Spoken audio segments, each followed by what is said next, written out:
저희 시청자들께서는 이런 말씀을 하시는 분들이 많습니다. 요즘 뭐 아주 꿀꿀한 뉴스만 보다가 한동훈 뉴스만 보면은 입가에 미소가 머금어지고 속이 시원하다, 이런 분들 많이 계십니다. 어제 말씀드린 것처럼 어제 제 3라운드가 펼쳐졌었죠. 첫 번째 라운드는 인사청문회 때, 두 번째 라운드는 국회의 대정부 질문 때, 지난 25일 날, 그리고 이제 어제 7월 28일 날 제 3라운드 법무부 장관의 국회 법사위 업무보고가 있었습니다.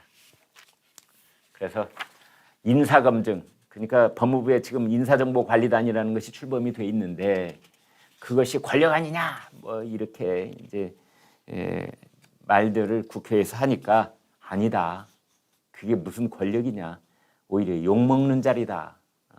그래서 인사에 나중에 뭔가 뒤탈이 생기면 그걸 대통령을 원망하겠냐, 그 원망이 결국은 한동훈 나한테 돌아오는 거다. 그래서 이제 욕먹는 자리다, 이렇게 얘기를 했습니다. 그런데 어제 박범계하고 김남국이하고, 박범계는 대정부 질문 때 아주 혼쭐이 났지 않습니까? 한동훈 법무장관한테. 그래가지고 어제는 박범계 의원이 법사위원이거든요. 뭐라고 했느냐? 마지막에 총괄적으로 대답하라.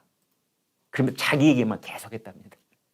그러니까 한동훈과 질문 대답 했다가는 백전백패라는 걸 안 박범계 의원이, 내가 말 다 마치면은 나중에 대답하시오, 전체적으로 뭉뚱거려서 총괄적으로 대답하시오, 이제 그렇게 얘기를 하고, 자료 제출을 요구하는 의사진행 발언을 했는데, 그때 한동훈 장관이 또 대답을 하니까 너무 그렇게 바로바로 반응하지 마세요.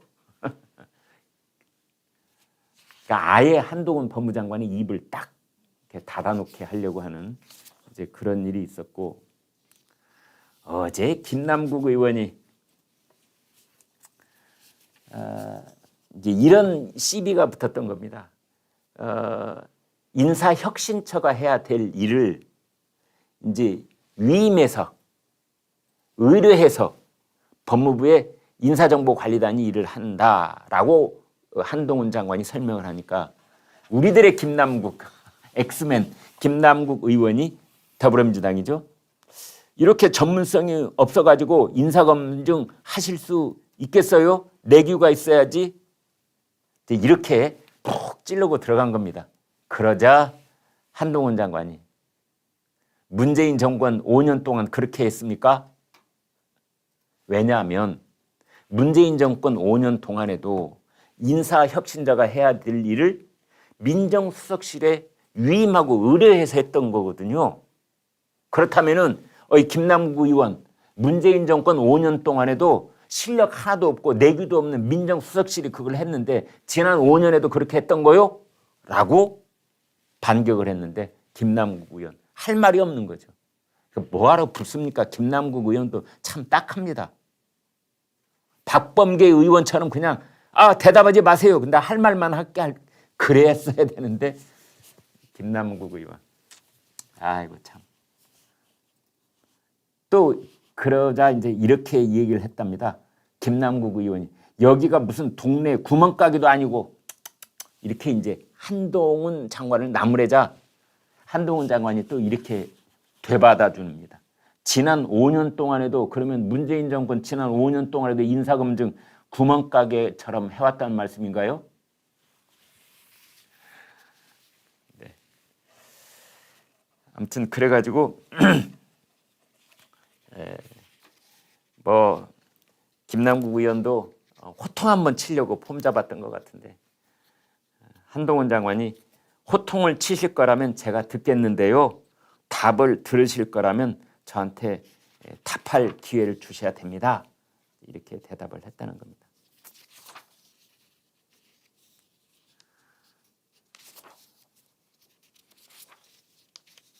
지금 민주당에서는 3번의 참패를 겪었다, 뭐 그래가지고 뭐 분석기사들이 다 나오고 있습니다. 1번 타자부터 헛스윙을 했다. 박범계 대정부 질문에서 아주 굴욕의 참패를 당한 것. 두 번째로는 이상민 행안부 장관 불러내가지고 경찰국 신설하는 문제로 붙었는데 논리적인 근거가 너무나 없어가지고 그건 역시 참패를 당했다 이런 얘기가 있는데, 역시 또 우리 고민정 더불어민주당 의원이 오늘의 웃음 한판을 펼쳐줬습니다. 이런 얘기를 했습니다. 대정부 질문 마지막 발언인데요. 여러분 이건 함께 잠깐 웃고 오늘 마무리하겠습니다. 대통령은 더 이상 문고리 실세 뒤에 숨어서 호가호위하지 마세요. 참 정말 웃어야 될지 울어야 될지 모르겠습니다. 호가호위, 호가호위 두 호자지만 앞에 있는 호자는 여우 호자고 뒤에 있는 호자는 호랑이 범 호자입니다.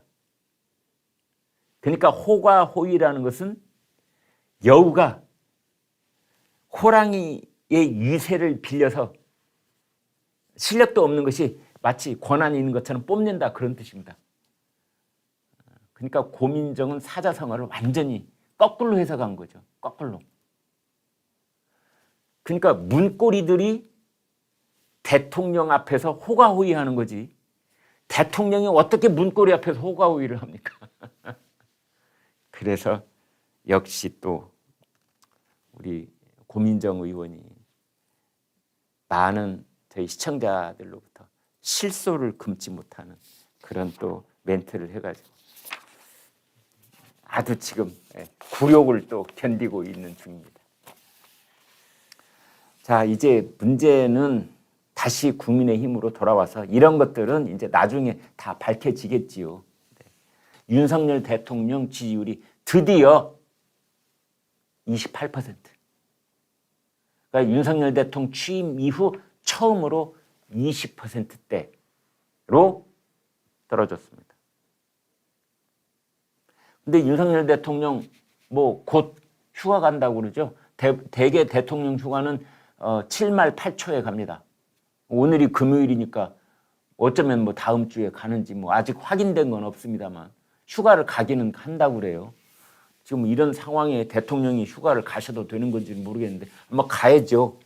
일반 직장에서는 부임 첫 해에는 휴가 못 간다 뭐 이런 농담도 하고 그렇습니다만 가야죠.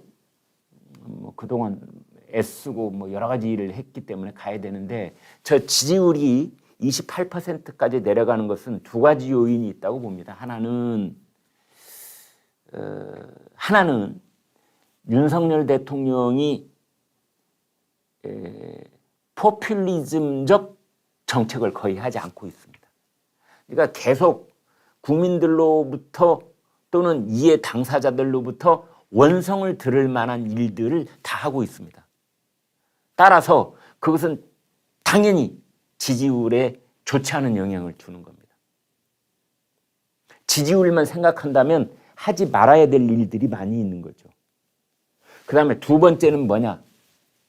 첫 번째 일은 그래서 윤석열 대통령이 얘기를 했지 않습니까? 이미 지지율이 0%, 1%로 떨어지는 한이 있더라도 내가 약속했던 그 법과 원칙에 따라서 해야 될 일은 하겠다.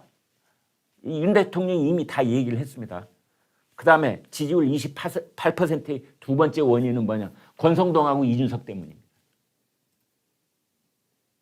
그 내부 총질을 일삼았던 이준석. 지금 또 계속하고 있죠. 그 내부 총질. 두 번째는 바보 같은 권성동.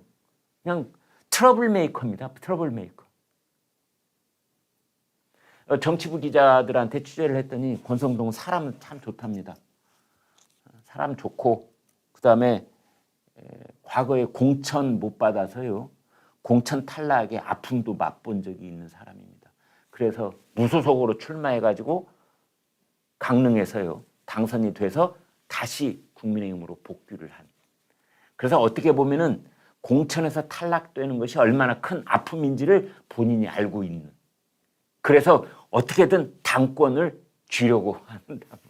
이런 얘기도 있는데 지금 벌써 3아웃 체인지를 해도 벌써 했을 권성동 아닙니까? 네? 지금 지난 몇 달 동안만 봐도 검수 완박 가지고 지난 4월 달에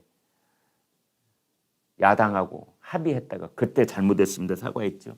그다음에 대통령실에 자기 사람 심었다가 또 잘못했습니다. 사과했죠. 이번에 또 잘못했습니다. 사과했죠. 4, 5, 6, 7 넉 달 지나는 동안에 사과를 3번씩이나 했네요. 삼진 아웃. 그런데 아까 초입에 말씀드렸던 것처럼 지금 오늘까지도 이게 아주 혼란스럽습니다. 배현진은 이제 사표를 던지고 나갔는데 조수진 수석 최고위원이거든요. 그럼 조수진은 사표를 내느냐 마느냐. 아침에 분위기가 굉장히 긴장되어 있습니다.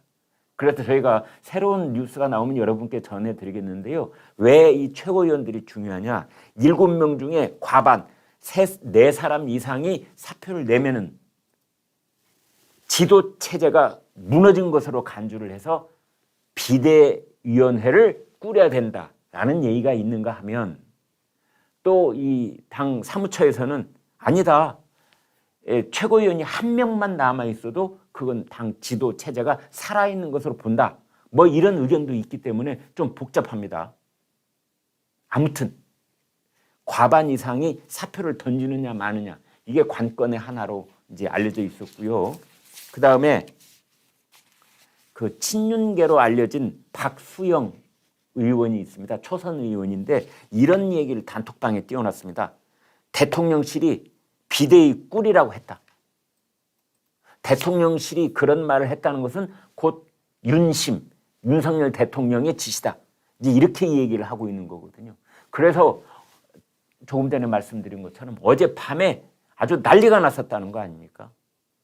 대통령실에서 당 쪽으로 여러 가지 지금 메시지가 왔다는 거죠. 그리고 윤석열 대통령이 매우 격앙된 목소리를 냈다. 지금 이런 상황인 겁니다. 또 한편에서는 이런 분석도 나옵니다. 윤석열 대통령은 전혀 그런 분위기가 아니었는데 지금 어제 울산에서 권성동을 만났을 때 아이고 며칠 동안 혼났겠네 라면서 어깨를 두들기면서 계속해서 신뢰를 표시했다. 권성동을 계속 이 윤석열 대통령이 신임을 했다. 라는 뉴스가 나오니까 윤석열 대통령이 그냥 화가 머리 끝까지 났다. 이게 뭐야? 누가 지금 이런 거를 언론에다 얘기하고 있는 거야? 나는 그런 말 한 적도 없는데. 이제 뭐 이런 얘기들이 혼란스럽습니다. 그 세밀하게 내용은 현장에 기자들이 없었기 때문에 아마 오늘 또 계속 상황이 계속될 겁니다. 다만 제 11시 김광일 쇼가 여러분과 공유할 수 있는 확인된 사실은 그렇습니다. 배현진 사표 냈죠. 그 다음에 최고위원들이 지금 하나 둘씩 사표를 내느냐 마느냐를 가지고 이제 긴밀한 회의를 하면서 오늘 시간이 흘러갈 겁니다. 그래서 비대위원회가 꾸려지려면 2가지 요건이 있어야 됩니다. 둘 중에 하나는 있어야 됩니다. 첫 번째는 이준석이 자진 사퇴하는 것. 그래서 대표 자리가 권위가 되는 것. 지금은 사고가 돼 있는데 사고가 아니라 권위가 되면 사고는 일주일 정학, 유기 정학, 권위는 퇴학. 그래서 빈자리를 채우려면 퇴학 처분이 돼야 됩니다. 정학 처분으로는 다시 돌아온다는 전제 조건이 있기 때문에 이건 퇴학이 아닌 겁니다. 그래서 이제 6개월 당원권 정지를 유기정학으로 봤을 때는 비대위를 꾸릴 필요가 없다. 지금 이렇게 유권의석이 되어 있는데 이게 이준석이의 성상납 의혹 사건이 있지 않습니까? 이것을 8월 달에 발표를 한답니다. 8월 달에 수사 결과를. 그래서 만약에 증거인멸의 교사의 혐의가 있다. 그래서 기소 의견으로 검찰로 송치가 되면 국민의힘 당 중앙윤리위원회가 다시 열리는 겁니다. 그래서 지금은 당원권 정지인데 이제는 제명, 이준석 너 나가! 이렇게 더 강력한 징계 조치가 내려질 가능성이 있는 겁니다. 그러면 조기 전당대회든 비상대책위원회든 다른 체제로 전환이 돼야 되는 겁니다. 왜 8월이 중요하냐? 9월 달부터는 정기국회가 시작이 됩니다. 정기국회가 열리고 있는 동안에는 비대위로 전환을 한다든지 전당대회를 연다든지 이러기가 매우 어렵습니다. 따라서 9월 정기국회가 열리기 전에 어떻게든 국민의힘은 당 이 체제를 정비를 해서 새 출발을 해야 되는 겁니다. 그때 자연스럽게 권성동은 아웃. 권성동 원내대표는 8월 1일 날 의원총회를 열겠답니다. 그래서 의원총회를 열어서 자신의 신임을 다시 한번 물어보겠다. 지난번 의원총회에서는 그때도 역시 그러니까 이준석이 징계 당원권 6개월 정지를 먹은 바로 직후에 의원총회가 있었지 않습니까? 그래서 그 의원총회에서 뭐 비대위를 출범시키느냐 조기 전당대회를 하기로 하느냐 이게 오락가락 할 때 권성동이 아니야. 직무대행 체제로 가야 돼. 그리고 거기에 이제 윤석열 대통령이 마음이 실리고 이래가지고 그게 출범이 딱 된 겁니다. 7월 10일부터. 그래서 20일 만에 권성동이 다시 한번 20일 만에 자기 신임을 물어보겠다는 거죠. 한 가지 특기할 만한 것은